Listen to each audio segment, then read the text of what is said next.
Yes, I'm Fred Hutchinson. I want to piggyback on the fellow that talked about bulldozing the Constitution. It seems like the modus operandi is we'll put together a bill, we'll throw it on the table at 11 o'clock at night and tell you the vote's at 8 o'clock in the morning.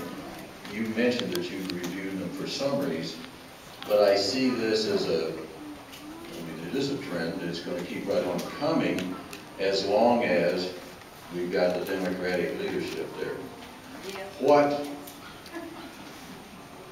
The other end of that train is you can't do anything about that for 2 more years, or a year and something. In the meantime, if you were in our shoes, what do you do to stop this train? How do you do it? And if you could give us something on websites or something, places to go, you got a lot of people to harness here and they're ready to go. Good question.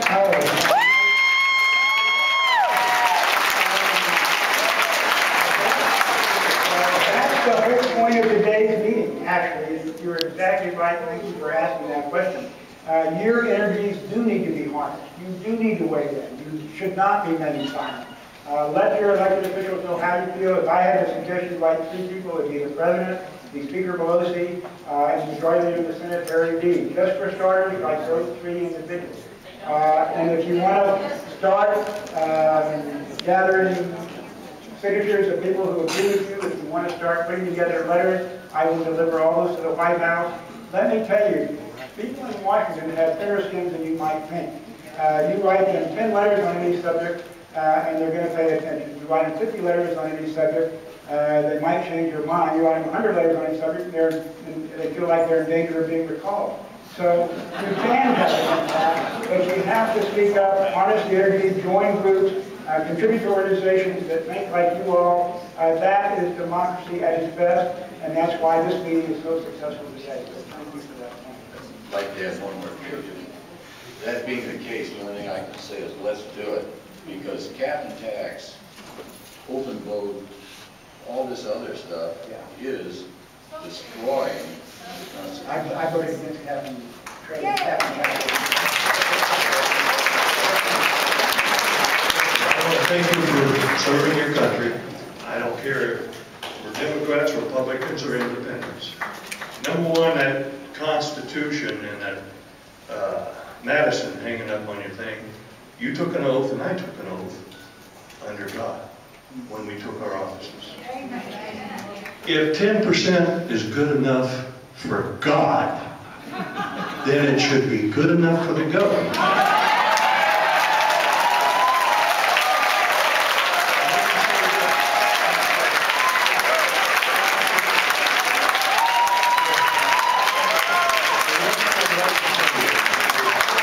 Number one, I am a 100% disabled veteran.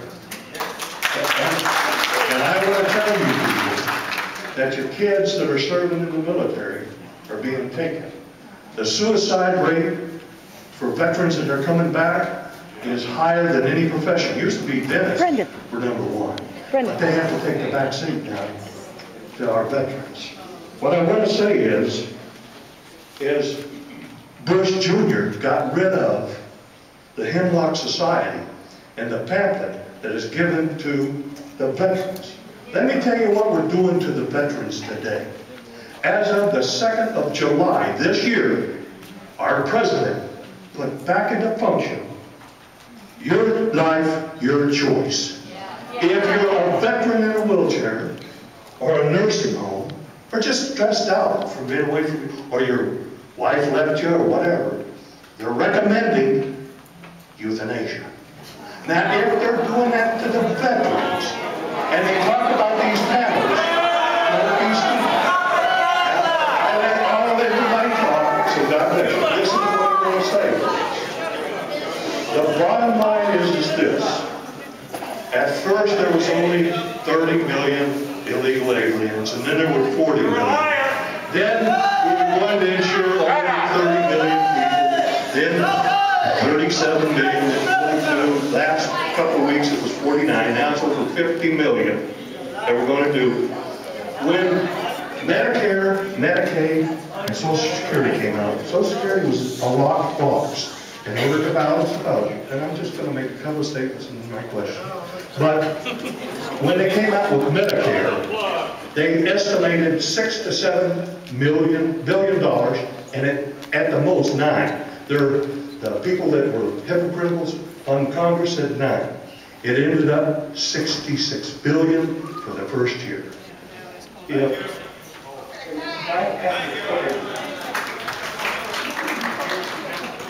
Okay, thank you. Now, I want to ask you a question. Yes, sir.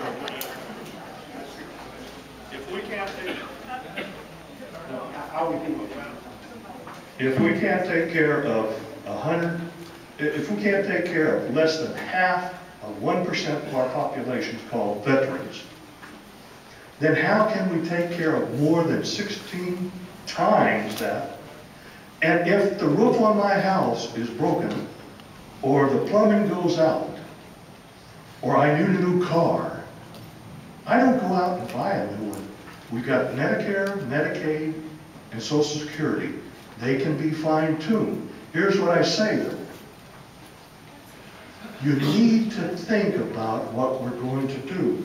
If, and this is it, sir, if we can't take care of these people, don't fool yourself. I'm not going to buy a new home. I'm not going to buy a new home. I'm going to replace the things I've got. God bless you. Thank you very much.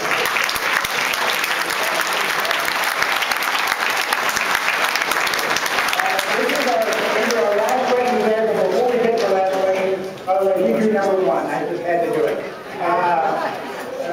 I want to remind you all, if you didn't have a chance to ask a question, write it out on that note card. We'll get back to you, or comment, or anything you want me to respond to, I will do so.